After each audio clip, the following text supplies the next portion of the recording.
Olá, o programa Identidade Pública tem o objetivo de levar até você um pouco mais sobre a vida das pessoas que participam do cenário público de Araçatuba.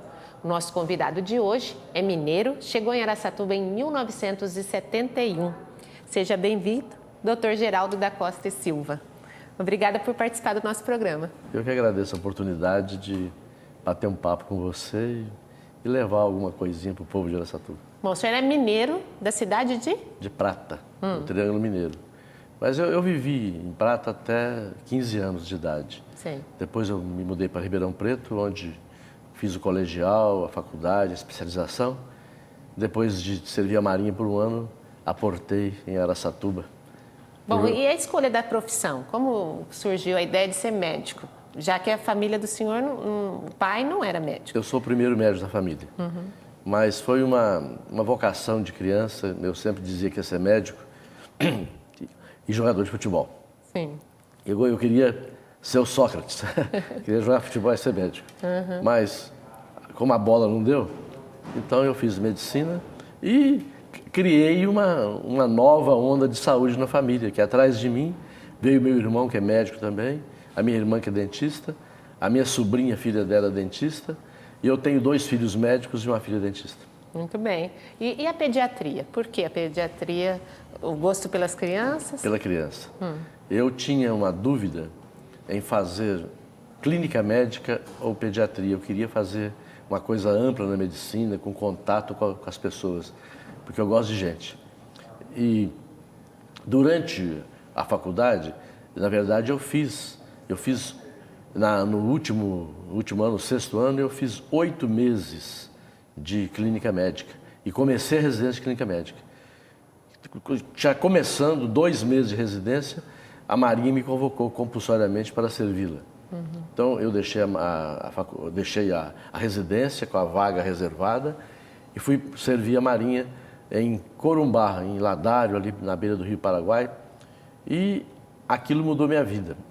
Por quê? Porque chegando na Marinha, não tinha pediatra no Hospital Naval de Ladário e tinha uma criançada com muitas moléstias na região, a população ribeirinha, inclusive, e eu comecei a atender as crianças e no meio, lá pela metade da minha época na Marinha, eu mandei uma carta para o professor Voisky, contando meu drama de fazer pediatria praticamente sem muito conhecimento, o que eu estava sofrendo com isso. E o professor ficou muito sensibilizado e me convidou a fazer pediatria. Bom, dessa experiência do senhor com essa população tão pobre, o senhor trouxe isso para a vida do senhor depois, no consultório, na realidade do consultório? Claro, eu praticamente fiz uma opção pelos pobres. Então, a gente atende pessoas de todos os tipos. Quando eu vim para Araçatuba, a Santa Casa tinha uma enfermaria grande de pediatria, com as doenças mais variadas daquela época, muita desnutrição. E essas doenças, sarampo, coqueluche, difteria, doenças que a gente não vê mais, tétano.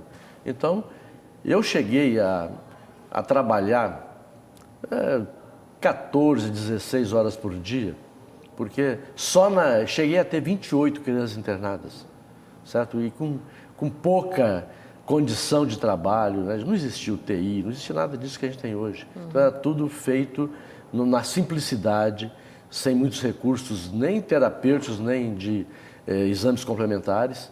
Então, foi um aprendizado muito bom, uma vivência muito boa e uma coisa muito gratificante. Algum momento o senhor pensou em desistir dessa carreira, assim, diante das dificuldades? Não, jamais. Eu só, no começo, quando eu me casei e eu me dedicava muito ao trabalho, eu cheguei a pensar que o pediatra não podia ser casado, porque faltava tempo para a família. Então, eu terminava, às vezes eu passava visita na Santa Casa, terminava meia-noite, para às 6 horas estar de pé, para atender posto de saúde e começar na clínica. A gente imagina assim que o pediatra deve ser muito gostoso, ele acompanha, né, o nascimento de uma criança, aí ele vê um adulto, o senhor deve conhecer um monte de pessoas que o senhor atendeu e hoje são adultos aí que estão aí atuando na cidade. Como o senhor vê isso? É muito gostoso e muito gratificante, Porque hoje eu atendo, às vezes, muitas crianças que são filhos de crianças que eu tratei quando criança, que eu peguei quando nasceram, né? Existe alguns casos que os dois, o pai e a mãe, foram meus clientes. Então isso é muito interessante. A gente vai prolongando assim a amizade, a afetividade com as famílias. O senhor estava contando sobre até a experiência que o senhor teve com as crianças da comunidade pobre e todo o trabalho. A gente vê que o senhor se emociona em contar essas coisas. E essa sensibilidade que o senhor tem, o senhor traduz aqui nesses livros? Como que surgiu a ideia de escrever? Não, a ideia surgiu porque a gente vem de uma cidade pequena. Cidade pequena, todo mundo se conhece, tem muita história. A gente conhece a história de todo mundo. Então tinha histórias assim muito inusitadas e muito com bastante humor, e eu contava isso nas rodas e o pessoal dava muita risada. E então eu falei, bom, daí a pouco a gente vai embora desse mundo e não deixa nada. Então vou começar a escrever essas historinhas para os meus filhos lerem e para outras pessoas que se interessarem. E eu comecei a publicar, acho que foi no ano de 88, se não me engano, um pouquinho antes, no jornal A Comarca ainda. Comecei a publicar umas crônicas semanais e o pessoal gostava, me telefonava e alguns me sugeriram, vamos colocar isso no livro. Principalmente o saudoso o Arruda Soares, né? O João Arruda Soares, que me incentivou muito.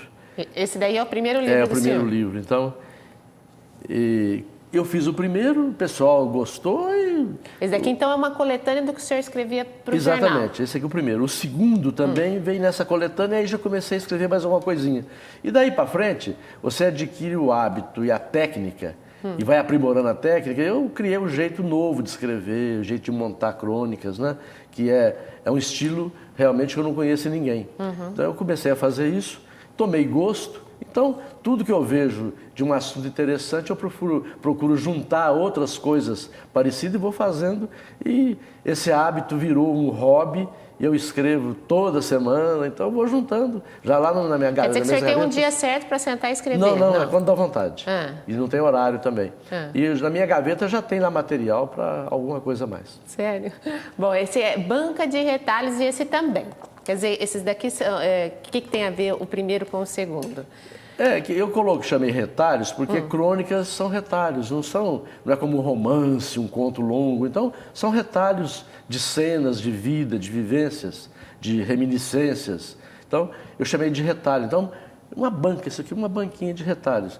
Aí eu continuei na onda dos retalhos e esse aqui também, a trilogia dos retalhos. Sim. Esse aqui terminou a trilogia. Aí eu comecei a dar outros nomes, principalmente mais ligados à mitologia, né? O último rochedo de Sísifo. Eu gosto muito de mitologia, então Nesso, todos são personagens mitológicos, como também o Midas é também um personagem mitológico. Só que o sétimo, eu já não quis botar, pensei que nem ia mais, que tinha acabado já essa veia mitológica, então eu coloquei aqui de volta as latomias. Latomia é uma palavra que pouca gente conhece, mas em Minas se usa muito. Latomia é barulho, algazarra, certo? Ou se não, conversa fiada. Então, eu usei aqui no sentido de conversa fiada. Então, de volta às conversas fiadas. Qual que é o assunto predileto do senhor nesses livros aqui? Tem tudo. Tem coisas inusitadas, fatos assim insólitos, tem reminiscências, tem muito futebol, tem filosofia, tem história, tem mitologia, tem... assim, há uma variedade, tem muito sobre música, eu falo muito sobre música. O senhor gosta de música? Também gosto muito de música, então praticamente abrange todos os assuntos mais assim em voga na nossa vida cotidiana. E os personagens, quem são? São amigos, são assim, figuras públicas, personagens interessantes, humildes, quase sempre gente humilde, gente que não tem acesso à mídia. E também eu falo dos políticos safados também, aqui tem... Alguém já brigou com o senhor para aparecer? Não, absolutamente. Isso aí a gente faz. Quando eu vou falar alguma coisa que eu acho que possa afetar alguém, eu peço permissão. E o contrário? Alguém já ficou muito feliz com ser lembrado no livro? Vixe, isso é o que mais há. Tem muita gente que fica super feliz e sempre que encontra a gente, escreve. E tem assim uma coisa interessante, que eu recebo correspondências as mais inusitadas, de lugares que eu nunca imaginei. Que a gente publica os livros, sai assim uma edição de pouca tiragem, mas isso viaja. Até para Portugal já me contactaram. Vai passando de mão em mão? Vai, tá, e de vez em quando eu recebo assim, que tem muita gente que cultua literatura, né? Então eu recebo e-mails, cartas de gente que eu nunca imaginei, geralmente promotor aposentado, não sei de onde, médico de 80 anos, pessoal que lê, gosta e me escreve, telefonam às vezes, então é muito gratificante. É isso. um desejo que o senhor tinha, então, a princípio, né? De deixar registrado aquilo, as Exato. suas impressões do Mas mundo. eu nunca pensei em ir tão longe, porque eu achava que o material que eu tinha dava para umas 20 crônicas. Nossa, rendeu, né? Rendeu bastante. Bom, o senhor falou de uma outra paixão, que a gente vai mostrar aqui também, que é o futebol, né? Só que a gente vai ter que dar uma paradinha para o intervalo e a gente volta já já. Continue ligado.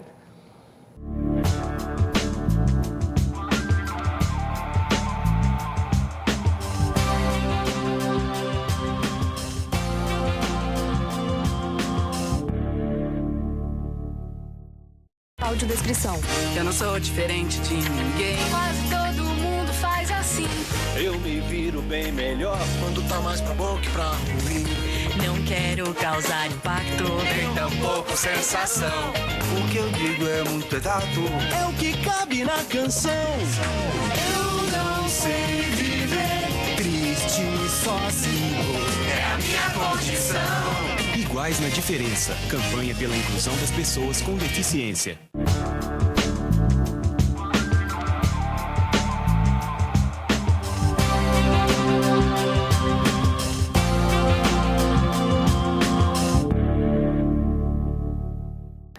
Hoje no programa Identidade Pública nós estamos conhecendo um pouco mais sobre a vida do médico pediatra Geraldo da Costa e Silva. A gente terminou o bloco anterior falando sobre o futebol, que é uma das paixões do senhor, além da literatura, das crianças, não? Vamos contar um pouquinho do futebol. O senhor disse que queria ser jogador de futebol, né? Mas não deu certo. O futebol na minha vida foi uma coisa impressionante, porque eu nasci na zona rural, na beira do Rio da Prata, quer dizer, longe da cidade. Tinha lá um time de roça, né? Mas eu, desde pequeno, eu me entusiasmava, eu gostava muito de futebol. A Copa do Mundo de 1950, eu tinha quase 8 anos nessa época, eu ouvia assim, uns pedaços pelo rádio, né? Mas já me entusiasmava, já gostava do Ademir Menezes, Zizinho. E aconteceu de se formar uma escola rural, lá ao lado da minha casa. Meu pai era um líder rural, tinha um armazém na beira de estrada, na beira do rio. Então tudo girava em torno daquilo. O campo de futebol, tá? E quando foi construída a escola rural, onde eu comecei a estudar, eu juntei a meninada, liderei o movimento para fazer um campinho de futebol. Nós fomos lá com as enxadinhas, fizemos um campinho. E a gente não tinha bola, naquele tempo era bola de borracha. Se trazia bola de borracha, jogava um pouquinho e furava, que tinha muito espinho na beira do campo. Então, era uma jogadinha e já furava a bola de borracha. Então, nós improvisamos. Começamos a jogar futebol com genipapo. Então, a gente subia no pé, apanhava o genipapo. Genipapo é uma fruta. A fruta. Cortava ali o talo, tá? E nós jogávamos, então, apanhava um monte de genipapo, porque volta e meia o moleque soltava um chute mais forte, o genipapo arrebentava, voava semente para todo lado, certo? Mas nós começamos a jogar chutando genipapo. Bom, a gente está mostrando para o pessoal em casa esse álbum, né? Que é uma preciosidade que o senhor trouxe aqui para mostrar para a gente. Conta um pouquinho desse álbum aqui. Esse álbum eu colecionei em 1955. O título é Ídolos do Futebol Brasileiro. Naquela época existia o Campeonato Brasileiro de Seleções. Vocês estão vendo aqui seleção do Mato Grosso, seleção do Espírito Santo. Então, tinha um campeonato que invariavelmente ganhava paulistas ou cariocas, mas todo mundo participava. Paraná, Santa Catarina, todo mundo jogava, Rio Grande do Sul, certo? E eu acompanhava o campeonato carioca. Aí já mudei para a cidade, você já morava na cidade. Acompanhava o campeonato carioca. Eu ouvia o juvenil, o aspirante e o profissional, todo domingo. Então era uma coisa, o domingo inteirinho no rádio.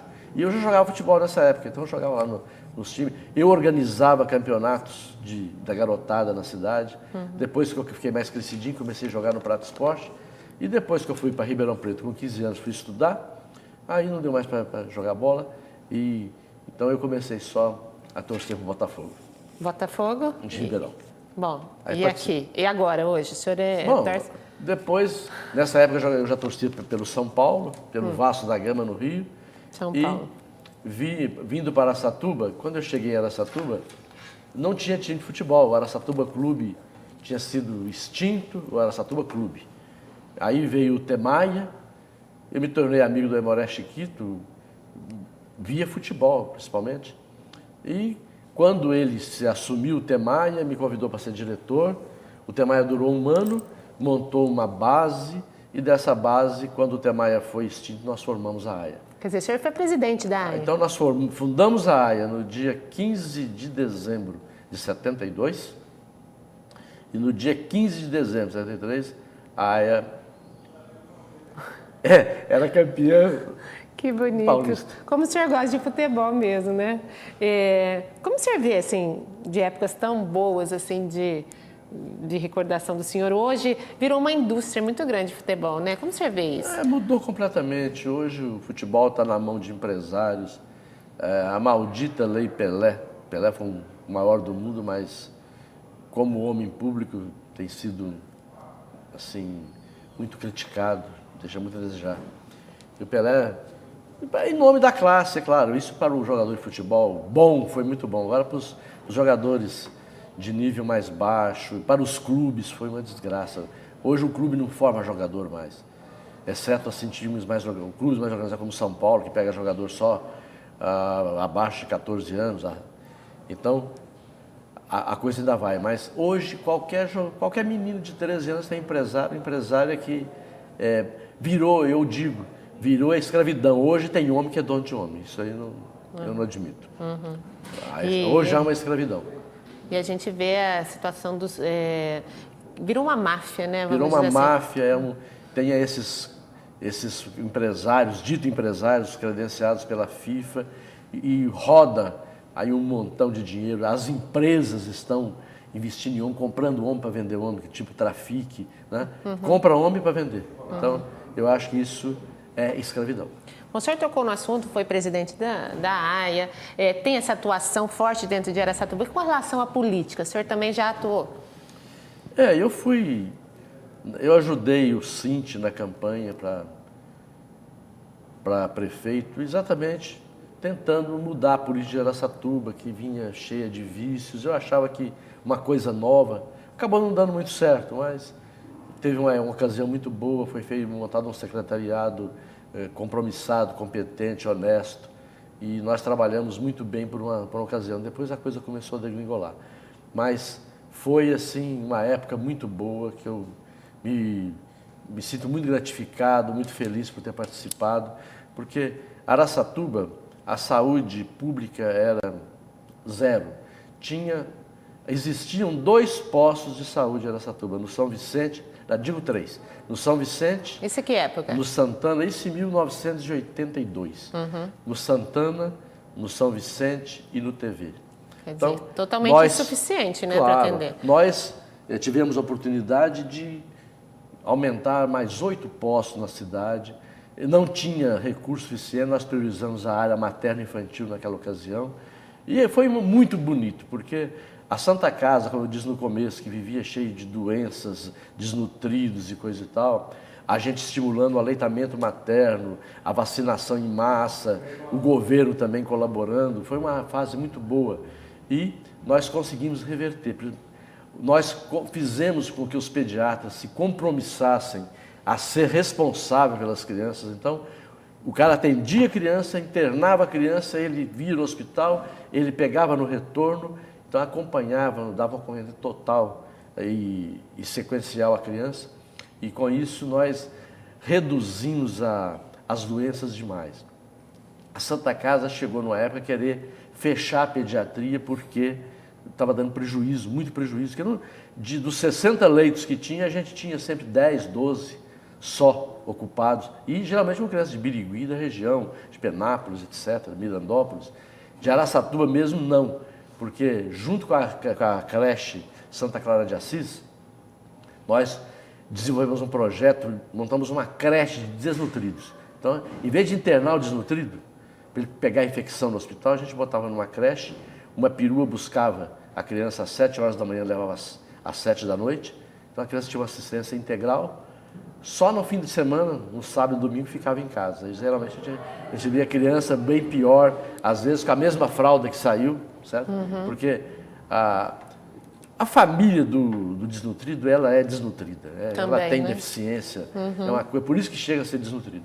Então, no governo Franco Montoro, mudou a merenda escolar, e a merenda passou a ser localizada. Então, foi uma maravilha. Nós temos orgulho de ter participado desse começo do arranjamento da saúde pública de Araçatuba. Eu sei que a gente, boas intenções, com certeza, mas quando vai lá na realidade, assim, tem coisas que o senhor queria ter feito e não conseguiu, por exemplo? Pois é, porque o período é curto, quem trabalha bem e honestamente sempre arranja adversários, certo? E geralmente quem entra para substituir alguém que estava fazendo uma coisa sadia, acha que estava tudo errado, tem que começar tudo de novo. Isso é um mal das pessoas que eu não entendo. Eu sempre soube aproveitar as coisas boas que a gente já encontra. Parece que tem que assinar o nome embaixo. Exatamente. Né? Então, nós tínhamos 3 projetos, aliás, que até hoje eu fico magoado de não terem continuado. O primeiro projeto foi um projeto que a gente chamou de saneamento. A gente fez um levantamento de todas as casas de Araçatuba. Nós sabíamos se o cara nasceu de cesárea, se nasceu em que ano, que a profissão, se estava empregado, desempregado, se tinha cachorro em casa, se tinha gato, se tinha horta, como é que era o tratamento dos dejetos, como é que era a alimentação. A gente tinha uma informação de todas as famílias de Araçatuba. E o que a gente queria com isso? Primeiro, a gente corrigia as coisas que estavam erradas, certo? A gente depois fazia uma orientação, voltava para ver e encaminhava a coisa da melhor maneira possível. Por exemplo, nós chegamos no bairro Abílio Mendes, existiam 3 casas que não tinham água encanada. A prefeitura não sabia disso. Quem vai saber? Nós chegamos, mandamos instalar água, de graça para a pessoa, certo? 100% de água no bairro. Então, esse projeto era um projeto para todos os governantes futuros, dar continuidade e ter como fazer um programa de governo em cima do que era necessário. O senhor, mais do que ninguém, sabe o quanto é importante a prevenção, Sem dúvida. Então, esse projeto. O outro projeto era de saúde bucal, que a gente tratava a família. É claro que fomos montando unidades aos poucos. Essas unidades, não tinha gente de atender a população toda, mas o que a gente entendia bem, tinha um retorno por 6 meses, e isso era para ir alastrando. Quando entrou outro pessoal, achou que isso era bobagem, que tinha que fazer clínica do bebê, que não sei o quê, certo? Então, a gente estava resolvendo o problema, e assim, era um programa educativo. A primeira coisa que a pessoa fazia quando chegava na unidade era aprender a escovar os dentes. Que é o principal. Então, tinha 2 pias, papá tinha uma dentadura montada para a pessoa entender o que é a fisiologia do dente, como é que funciona o dente. Então, era uma coisa maravilhosa que sepultaram também. E outro projeto que foi sepultado foi um projeto que nós fizemos nas creches, nas EMEIs. Montamos uma equipe multiprofissional, com educadora de saúde pública, com enfermeira, com psicóloga, terapia ocupacional, médico, psicólogo, etc. E essa equipe nós treinamos só pessoas com nível médio, com pessoa com colegial completo, segundo grau completo. Treinamos esse pessoal durante 6 meses para botar um agente em cada EMEI, e essa agente detectaria os problemas de todos os níveis, passaria para essa equipe e a gente ia sanando tudo isso com a família frequentando as EMEIs. Então, uma coisa maravilhosa que também acharam que era bobagem. Esse pessoal que nós preparamos foi colocado em outros lugares da prefeitura. Então, a gente fica magoado. É muito triste ver, né, um projeto desse. Nós trabalhamos dia e noite para fazer isso e vem um pessoal que se julga conhecedor, mais sabido e joga fora. Bom, vamos falar um pouquinho da Unimed, dessa parte do trabalho do senhor dentro da Unimed, que é de muitos anos, né? A Unimed também foi uma paixão que eu assumi. Quando me convidaram a primeira vez, eu entrei em conselho e coisa e tal, quando me convidaram a primeira vez para fazer parte da diretoria executiva, eu não dei resposta, fui conversar com a minha mulher primeiro. Porque tudo que eu entro para fazer, eu entro de cabeça. E me dedicação total. Então eu falei para ela, falei, ó, estão me arrumando um amante, eu quero ver se você concorda. Expliquei para ela, ela topou essa amante e eu entrei firme na Unimed e também começamos o sonho do hospital da Unimed, quer dizer, desde o primeiro dia eu estou envolvido com isso, começamos junto com o Dr. Maurício Andrade, com o Dr. Hélio Poço Ferreira.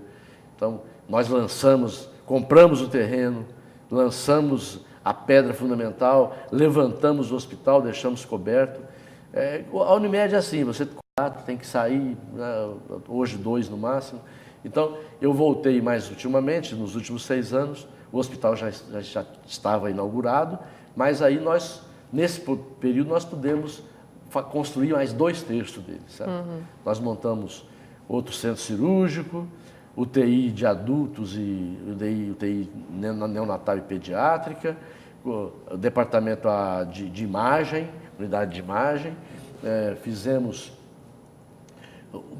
mais uma ala de internação, inaugurou mais 2 alas de internação. Então, nós triplicamos a capacidade do hospital. E fizemos restaurante para funcionários, restaurante para o público. Quer dizer, foi uma coisa maravilhosa que nós conseguimos nesse brinquedoteca, conseguimos, assim, dotar Araçatuba de um hospital geral, coisa que nós consideramos isso a nossa maior contribuição social, porque na nossa região, há coisa de 40 anos não se fazia um hospital geral. Então, é uma deficiência, o governo não investe nisso, porque o hospital dá muita despesa, é muito caro, ninguém quer isso, ninguém quer. Então, coube a uma cooperativa de trabalho, que nós muito nos orgulhamos dela, dotar a cidade disso e fornecer ao público um serviço de saúde da melhor qualidade possível. Bom, conversando com o senhor, eu posso defini-lo com uma palavra. O senhor é empreendedor, né? E o que o senhor desejaria para a cidade de Araçatuba, essa cidade que o senhor está aqui há muitos anos? Diz que ficou em opção, né? Bauru, Araçatuba, Rio Preto, Jundiaí, Campinas. Essas outras cidades cresceram mais, Araçatuba ficou para trás, infelizmente. Mas o senhor gosta daqui? O que o senhor desejaria para finalizar esse programa? Quando eu comecei a trabalhar em Araçatuba, inclusive, a Unicamp me convidou para trabalhar na Unicamp. Eu fui lá, fiz uma entrevista, fui contratado e fiquei aguardando a nomeação. Quando a nomeação ia sair, eu desisti, porque eu tinha já optado por ficar em Araçatuba.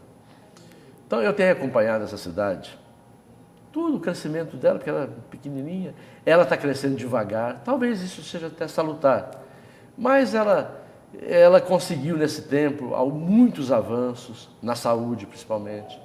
Hoje nós temos saneamento básico de primeiro mundo, isso é fundamental para a saúde. Então, eu acho assim que Araçatuba foi politicamente infeliz, porque nós não tivemos políticos de visão larga, nós tivemos muitos políticos que se serviram em vez de servir o povo. Então, eu gostaria, daqui para frente, que Araçatuba tenha a graça de ter políticos que realmente sirvam, trabalhem para a população, que vejam coisas que podem progredir, melhorar nossa qualidade de vida. Eu cheguei agora, recentemente, de Viena. Eu estive em Viena por uns dias, num roteiro que eu fiz. Viena, eu fiquei encantado, não só pelo Danúbio, mas é uma cidade que ostenta a melhor qualidade de vida do mundo. Tem 50% de área verde. Hoje, a Unimed, na nossa saída da Unimed, nós deixamos um projeto que está em andamento, associado à Prefeitura Municipal, inclusive, que é o projeto Araçatuba Cidade Mais Verde. Esse projeto propõe plantar 40 mil árvores em 2 anos no perímetro urbano. Isso é pouco ainda, muito pouco. Araçatuba não tem um parque. Nós temos um zoológico que vive aí sofrido. É uma beleza, mas muito pequeno, sofrido. Nós temos a Fazenda do Estado. Eu falo nisso desde que eu cheguei nessa turma. Essa fazenda devia ser aproveitada para fazer um parque municipal. Hoje, isso é que valoriza essa cidade, valoriza o ser humano, né? Eu vim de Viena com um negócio na cabeça que eu quero sensibilizar e juntar companheiros para a gente. Esse terreno que há ali na beira do Machado de Melo, na rotatória da Brasília com a Pompeu de Toledo, que hoje é propriedade particular do empresário Chaim, foi adquirido da família do João Rezec. É uma área que não é grande, 24 mil metros quadrados aproximadamente, está ali na beira de mananciais, o córrego está no meio. Aquilo ali tem que ser destinado a um parque. É pequeno, mas tem que ser um parque. Nós temos que ter um parque ali naquela região, naquela área. E um sonho que quem vai a Barcelona, vai morar uma vez, era vereador, foi a Barcelona e sonhou com isso, é fazer tapar, soterrar ali, soterrar não, fazer um encanamento do córrego subterrâneo da Tom Pompeu, fazer uma avenida tipo Rambla da Catalunha.